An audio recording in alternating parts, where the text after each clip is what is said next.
देख रहे हैं फ्यूचर भारत न्यूज, सच सबसे आगे। देखिए, सबसे पहले मैं बिहार के देश के युवा का आइकॉन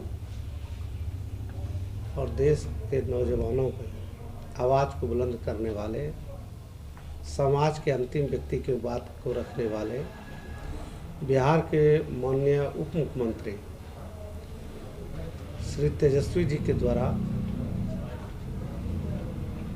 मुझे बाल श्रम आयोग का अध्यक्ष बनाया गया है और मुख्यमंत्री जी के द्वारा माननीय श्री नीतीश कुमार जी के द्वारा मैं सबसे पहले मुख्यमंत्री जी को और तेजस्वी जी को मैं उनके प्रति आभार व्यक्त करता हूं। मुझे बाल श्रम आयोग का अध्यक्ष बनाया गया है।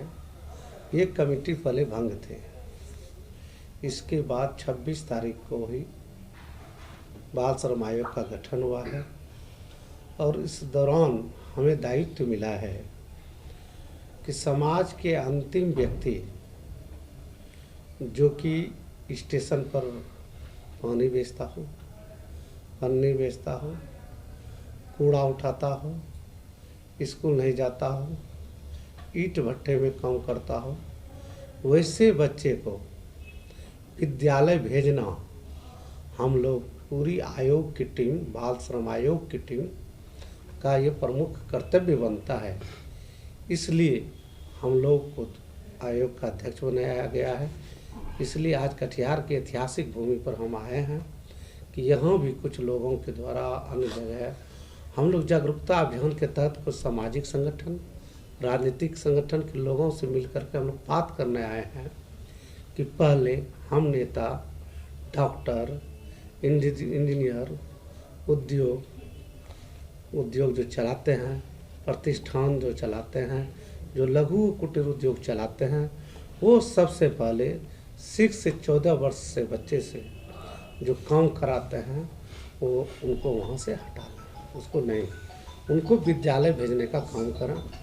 14 से 18 वर्ष के बच्चे जो खतरनाक काम करते हैं, जैसे ईंट भट्टा में, होटल के खाना बनाने में जो काम करते हैं, तो वैसे बच्चे के लिए भी हम लोग को वहाँ से विमुक्त करके उनको विद्यालय ले जाना है। मेरा आयोग ये कहती है कि सभी जगह जो अगर ये लोग चाहे कितना भी व्यक्ति शक्तिशाली क्यों नहीं हो, कोई भी व्यक्ति चाहे कितना भी शक्तिशाली क्यों नहीं हो, अगर वो बाल श्रम करवाते हैं, ना भी शक्तिशाली क्यों नहीं हो, अगर वो बाल श्रम करवाते हैं, अगर वो पकड़े जाएंगे, उनसे 25 से 50 हज़ार का फाइन करके और जो कानून कार्रवाई है वो करेंगे। दुकान, उद्योग, प्रतिष्ठान, फैक्ट्री इसमें अगर मिल गया है तो उसमें भी हम लोग फाइन करके उनके प्रतिष्ठान, दुकान को भी हम लोग बंद करने का उनको नोटिस दिया जाएगा। सवाल इस बात का है कि 2016 में एक्ट का भी संशोधन हुआ है। बहुत सारे लोग कोरोना काल में किसी की माँ नहीं है, किसी के पिताजी नहीं है, या किसी को एक धूर जमीन नहीं है, समाज में गरीबी भी कुछ जगह है, तो आयोग में 2016 में एक्ट में संशोधन करके दिया गया है। वैसे परिवार जिनके माँ नहीं है, पिताजी नहीं है, तो वैसे परिवारों के लिए इंदिरा आवास की व्यवस्था करना भी ये आयोग की भी काम है। मेरी टीम जा रही है। दूसरा, उनको राशन कार्ड भी दिलाना है और उनको पूरा एकदम बताना है कि गरीबी अभिशाप नहीं है, गरीबी के भी वरदान बनता है। इस देश को हर हमेशा गरीबों ने इतिहास को लिखा है, चाहे दशरथ मांझी लिखा हो, चाहे डॉक्टर भीमराव अम्बेडकर लिखा हो, या आप लोग देख रहे होंगे सारे जितने सारे IAS हो रहे टॉपर लड़का, वो कोई रिक्शा चलाने का बेटा है, पेट्रोल पंप भरने वाला है, कोई चूड़ी बेचने वाले का जो है बेटा बन रहा है। उसको आपको बताने का ज़रूरत है, इस रूप में उसको बताने का ज़रूरत है। जैसे हमारी सरकार ये कर रही है कि इस 1 से 8 तक के बच्चे के लिए आप देखते होंगे कि उनके जो कपड़ा, खाना, पढ़ाई फ्री है। दूसरा, आपको देखिए SC, ST, OBC के लिए कंपटीशन होता है, उसमें अभी आप पूर्णिया प्रमंडल में एक है, अभी हम लोग उसको घूम करके आए पूर्णिया प्रमंडल में, वहाँ सभी हम लगभग 250 लड़कियों से आज मैंने मिल कर गया, बहुत खुशनुमा, कोई मधुबनी का, कोई जो झंझारपुर का, कोई खगड़िया का, कोई भागलपुर का, हर जगह हम लोग लड़कियों से मिलकर बहुत खुशी हुआ। एक पैसा नहीं मिलता है, खाना पीना और रहना और पढ़ाई की उसकी समुचित व्यवस्था है। परीक्षा पास किया है तो पहले कहता तो पैसा नहीं है, पैसा नहीं है। मैट्रिक पास करने के बाद हमारी सरकार उसको 10,000 रुपया देती है, फर्स्ट डिवीज़न जो करता है। पुनः जब इंटर में जब फर्स्ट डिवीज़न करता है तो हमारी सरकार उसको 25,000 रुपया देती है। पुनः हमारी सरकार जब बीए अविवाहित लड़की जब बीए कर लेती है उसको जो है 50,000 रुपया देती है। एमए में एडमिशन हॉस्टल फीस और एडमिशन फीस छात्राओं के लिए भी लगभग माफ है, कहीं कुछ नहीं है, उसको लगभग माफ है। तो उसको बताने का ज़रूरत है। जैसे अभी किसी को पता नहीं होगा कि हाँ हम लोग का जो है अति पिछड़ा और पिछड़ा का विद्यालय है, कंपटीशन जहाँ रहना और खाना दिन में 4 बार सब 2 टाइम भोजन 2 टाइम नाश्ता और अच्छी रूप से तंगी हो, कोरोना काल में डेथ हुए हो, तो हमने कहा कि कम से कम हर प्रखंड से 20-20 परिवार को ऐसा चिन्हित कीजिए जो विद्यालय नहीं जाता हो और उसको बताना है, बताने से वो जाएगा। हम परसों गए थे एक मोहल्ला मानी टोला में, तो वहाँ कहा कि रविदास टोले के सभी छात्र जाते हैं लेकिन मानी टोला के नहीं जाते हैं। तो उसको ये कहे कि मांझी टोला रविदास के जब जाते हैं मांझी क्यों नहीं जाते हैं, तो वो सबको लगता है कि कुछ है नहीं, शिक्षा कुछ है नहीं, खाना बदोश जिंदगी है।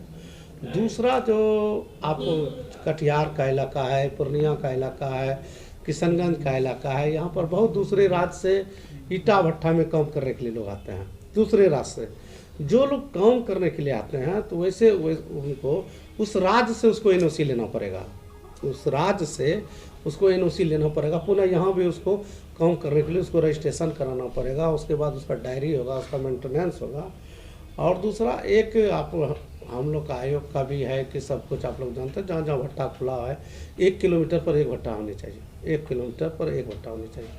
तो आप उसकी भी स्थिति देखते हैं। 20 लेबर पर 1 शौचालय होनी चाहिए, 20 लेबर पर 1 शौचालय होना चाहिए, रूम उसका वेंटिलेटर होना चाहिए, आरओ का पानी होना चाहिए। माँ पिताजी काम करते हैं तो वैसे बच्चे के लिए वहाँ शिक्षा की व्यवस्था होना चाहिए, या तो आंगनबाड़ी करे या भट्टा के जो संचालक हैं वो उनको करे, बच्चा के खेलने के लिए मनोरंजन की व्यवस्था करे, दवाई, ये सारा के अंतर्गत कोई भी फैक्ट्री अगर खुलता है तो ये सारा चीज़ इसके अंतर्गत आता है। इसके अंतर्गत हम लोग सभी से कहते हैं कुल मिलाकर के आपका एक्ट, आप एक्ट के तहत चलिए और बाल श्रम को मुक्त कराइए, क्योंकि बाल श्रम बिल्कुल संज्ञेय अपराध है। बाल श्रम के अंतर्गत जो भी आएंगे उस पर जो अगर कोई भी काम कराएंगे उस पर हम लोग कार्रवाई करेंगे।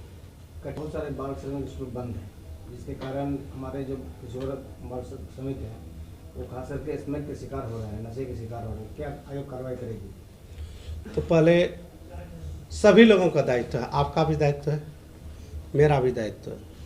पहले हमारे आयोग भंग थे, अब आयोग चालू हुआ है। आप वहाँ से फेसबुक लाइव कर सकते हैं, आप वीडियो बना सकते हैं।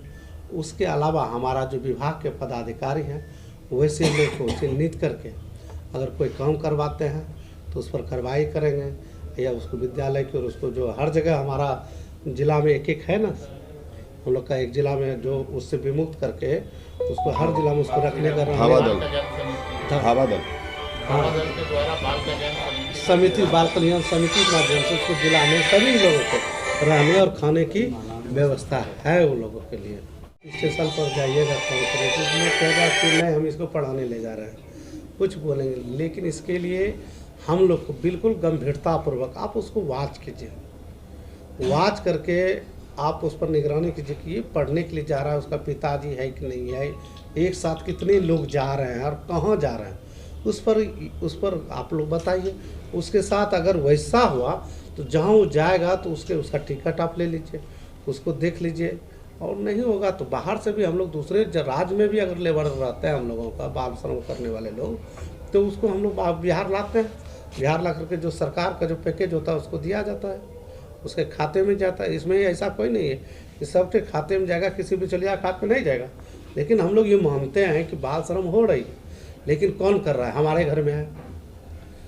हम लोग देखते हैं बहुत गाँव घर में जाते हैं तो खुशी होता है, बच्चा आता है चाय ले करके। तो पहले उसमें इस तरह से पहले आप लोग 6-7 साल से इस तरह का कभी आप लोग मीटिंग वूटिंग नहीं देखे होंगे, चर्चा भी नहीं हुई होगी। अब हमारे कुछ पदाधिकारी सब जा रहे हैं, है क्या, जिसमें आपका भी सहयोग चाहिए, पब्लिक का भी सहयोग चाहिए। इसमें कुछ जगह आते हैं, मोहल्ला जाते हैं, काम करने वाले जाते हैं, हमारे अफसर से उलझ जाते हैं जो लोग जाते हैं। ये भी समस्या है, केवल समस्या को सॉर्ट आउट करने के लिए जैसे प्रिंस जी हमारे हैं, उस दिन भी बहुत अच्छे बात हम लोग पूरे परमंडल का मीटिंग किए थे, अररिया, किशनगंज, कटिहार और सारे लोगों का मीटिंग किए थे हम लोगों को। बहुत सारे बातें आई है, लेकिन बातें जब आई है उसका भी निष्कर्ष पर पहुंचना हम लोग का कर्तव्य होता है। कुछ समय लगेगा, हम लोग अच्छा करके दिखाएंगे। केवल आप लोग सहयोग कीजिए, सभी सामाजिक संगठन सहयोग करें और कोई भी काम कार्य को पॉजिटिव लेकर के आप लोग भी हम लोग को गाइड कीजिए, क्योंकि जो चीज़ आप जानते हैं उस चीज़ को हम नहीं जानते हैं। अगर उस तरह की समस्या आए तो आप निश्चित तौर पर हम लोग को बताएं, और चाहे जो भी हो, जो भी एक्शन लेने की बात होगा हमारा पदाधिकारी लेगा। और हर थाने में एक एक धवा दल का हमारा पदाधिकारी फर्स्ट सेकंड होता है। जैसे फर्स्ट थाना अध्यक्ष होता है, सेकंड में जो है एक पदाधिकारी, शायद हम ही लोग का बाल श्रम आयोग का एक पदाधिकारी जो है बाल श्रम के लिए नियुक्त होता है, बाल कल्याण पदा। हर थाने में SHO के बाद उसी का पद होता है, लेकिन हम लोग उसको नहीं जानते। वो लोग क्या करता है, थाना जाता है, कभी कदा बच्चा को पकड़ के लाया तो वहाँ तो पदाधिकारी उसको भय दिखा कर पैसा लेकर कर देता है। हम लोग इसको मोटरसाइकिल योजना बनाने के लिए नहीं तैयार है कि पकड़े, कुछ दिया पैसा, चालान काटे, छूट गया, या किसका चालान काटे, किसी को ऐसे छोड़ दिया। वो हम लोग नहीं करेंगे। बिल्कुल गंभीरता पूर्वक और बिल्कुल ढंग से निगरानी रख करके हम लोग घूम रहे हैं हर जगह। मेरा भी आदमी है, पदाधिकारी के भी उसको प्रेरित करके हम लोग भेजें। और सभी दुकान प्रतिष्ठान सबको आप लोग भी कहिए कि गलत कर रहा है। हम लोग भी अगर करें तो आप बोलिए कि गलत कर रहा है। बच्चे को विमुक्त कर विद्यालय की ओर ले चलिए। जहाँ भी बाल श्रमिक चल रहा है कटिहार खासकर है, और उसके शिक्षकों को आसपास के प्राथमिक विद्यालयों में शिफ्ट करने की योजना क्या है? इस पर कुछ है, कुछ क्या है? देखिए, पहले हर जगह, पहले एक समय था कि हर पंचायत में सुने होंगे कि बाल श्रम का विद्यालय खुला था, लेकिन उसमें ज़बरदस्त चला। शिक्षक के 6,000 रुपया उसमें पेमेंट भी मिला था। लेकिन उसके बाद आपके कटिहार में भी पूरे जिला में चला था, उसमें ज़बरदस्त आंकड़ों का खेल हुआ। जैसे हम लोगों से बहुत लोग आए आवेदन देने के लिए। पहले हम लोग शिक्षक थे तो कहाँ में, तो अमुक जगह हम पता लगा कि वहाँ तो चलता है, स्कूल नहीं था।